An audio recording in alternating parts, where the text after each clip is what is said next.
Assalamualaikum warahmatullahi wabarakatuh. Kenalkan, nama saya Akib, panggilan di Solo Dul. Bapak Presiden yang terhormat,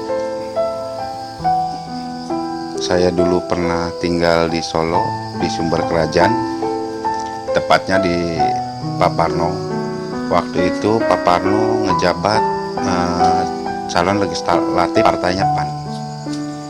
Saya dulu di Cemani, di belakang Konimek, depan SD Cemani, saya 2 tahun. Terus saya pindah ke Sumber Kerajaan, saya 2 tahun. Setelah itu saya memilih untuk jualan bubur ayam dan ketoprak. Nah, disitulah saya mengenal Bapak Presiden. Sebelum ngejabat jadi wali kota sama Presiden, saya udah di sana duluan.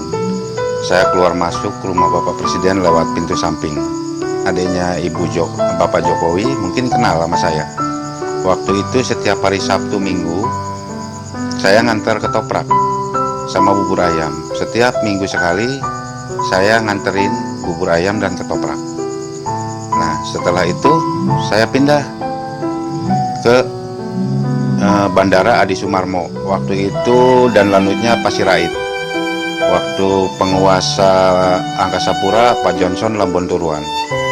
Nah, jadi saya pagi bubur ayam, sore ketoprak, malamnya saya nyupir.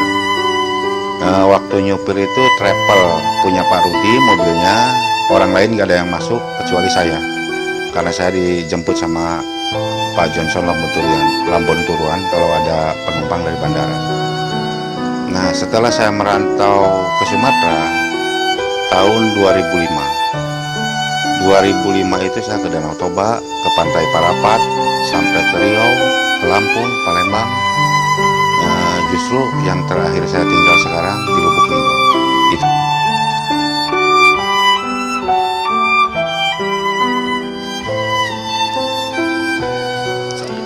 Saya usaha tahun 2015 itu saya bangkit sampai 2016. Nah, setelah usaha saya merosot, harga karet merosot. Waktu itu harga karet 19.000. Nah, setelah 2 tahun harga karet anjlok 10.000. Nah, disitulah karena mayoritas di Sumatera mayoritas karet sama sawit, hasil petani itu dari situlah setelah sawit merosot, usaha saya tambah hancur setelah karet itu turun. Nah, karena perkembangan ekonomi di Linggau itu mayoritasnya petaninya semuanya karet, saya mengharap dari itu mudah-mudahan saya bertahan. Ternyata saya nggak kuat. Tahun 2017 saya mengalami bangkrut.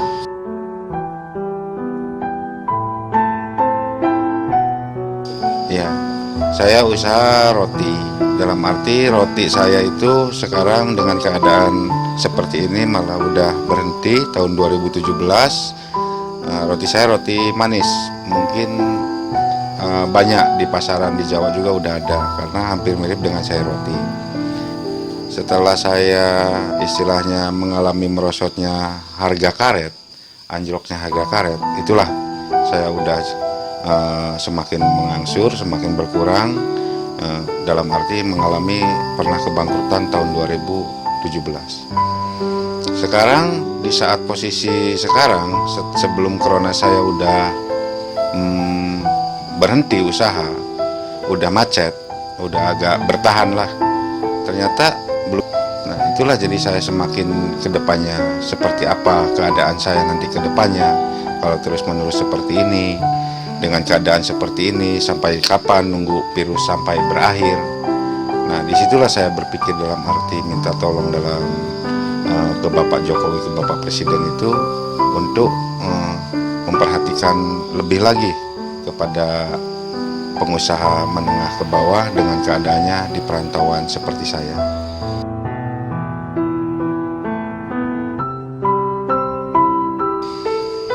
Mudah-mudahan saya seperti ini bisa terdengar dengan pemerintahan Bapak Presiden yang terhormat, Bapak Jokowi. Nah, itulah keluhan yang saya alami sampai sekarang ini. Minta tolong solusinya untuk kedepannya. Apa ada bantuan, apa memang dibiarkan begini saja, apa diam di rumah saja, dan sementara perut saya kelaparan. Itu.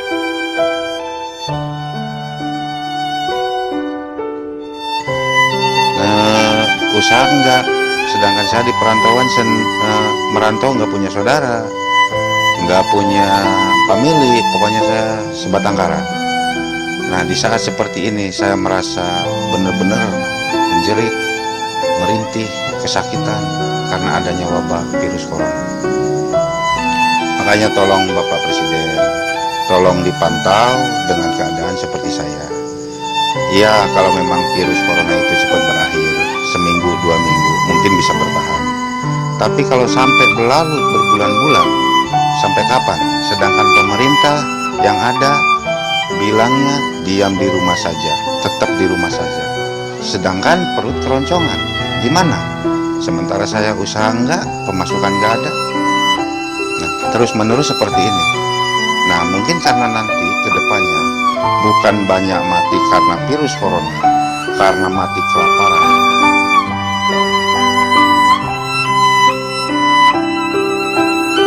Saya itu pulangnya setahun sekali.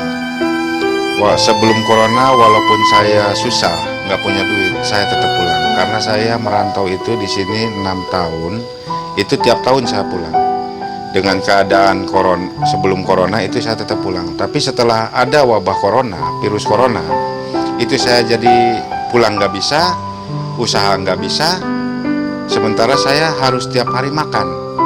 Nah, dengan keadaan sedih melihat keluarga, saya yang takutkan. Di antara keluarga saya ada yang meninggal. Mungkin saya nggak bisa nemui, apa sakit karena umur Allah yang tahu. Apa saya duluan yang meninggal di sini, malah justru dijauhin. Itu yang aku takutkan. Jadi semakin kesini saya semakin takut. Mau pulang nggak bisa, mau usaha nggak bisa. Nah, jadi untuk kedepannya itu saya jadi semakin gemetar, semakin lelah, semakin sedih, semakin merintih. Apa saya mampu bertahan untuk menghadapi corona ini selama corona berhenti? Apa saya sanggup? Kalau seminggu 2 minggu mungkin saya sanggup, tapi kalau untuk berbulan-bulan kayaknya saya yakin banyak orang yang mati kelaparan seperti saya. Kalau memang suruh diam di rumah saja dan di rumah saja, sementara pemerintah sekarang tetap di rumah, diam di rumah. Sampai kapan saya harus menunggu seperti itu? Dalam arti saya pokoknya benar-benar terburuk dalam sejarah saya merantau. Saya sekarang nggak punya siapa-siapa, mau usaha nggak bisa, mau pulang nggak bisa. Mungkin sama semua yang di perantauan nasibnya seperti saya. Dan mungkin sedihnya dalam arti membayangkan, bisa dibayangkan di perantauan nggak usaha, nggak bekerja, pulang nggak bisa. Sementara saya pulang ke Cirebon itu 1 tahun sekali. Nah, jadi sekarang seperti ini, itulah yang saya rasakan. Kedepannya akan semakin buruk. Mudah-mudahan saya berdoa, kawan-kawan, saudara-saudara saya yang di perantauan, kita memohon pada Allah, mudah-mudahan kedepannya dikasih Indonesia seperti ini, ada hikmahnya yang terbaik.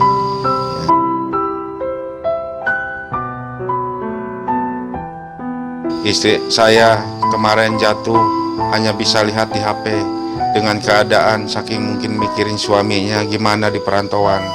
Dalam arti naik motor sampai terburuk, anak saya sakit, hanya bisa lihat di video HP untuk melihat anak, nggak bisa ngejenguk. Itu yang saya bayangkan. Istri saya sekarang jatuh juga, saya nggak bisa pulang. Istri saya sekarang mungkin keadaannya lihat di video kalau banyak luka, banyak yang berdarah, tapi saya nggak mau diterusin nonton video itu. Akhirnya saya semalaman hampir 2 hari saya nggak bisa tidur. Itulah yang dipikirkan sehingga istri saya naik motor sampai jatuh, ketiban motor, anak saya sampai sakit, hanya nangis. Jadi saya nggak mau video call lagi sampai sekarang. Yang untuk kedepannya saya hanya berdoa dan berdoa, selalu dikasih kesehatan, ketabahan, kesabaran untuk menghadapi cobaan semua ini. Mudah-mudahan kedepannya ada jalan yang terbaik buat kita, ada jalan usaha yang lebih baik lagi dari sekarang. Itu harapan saya. Makanya saya ingin memohon seperti ini ke Bapak Presiden, karena saking jeritan anak perantau udah nggak kuat lagi menghadapi virus corona. Itulah yang saya harapkan. Semoga semuanya tetap bersabar. Assalamualaikum.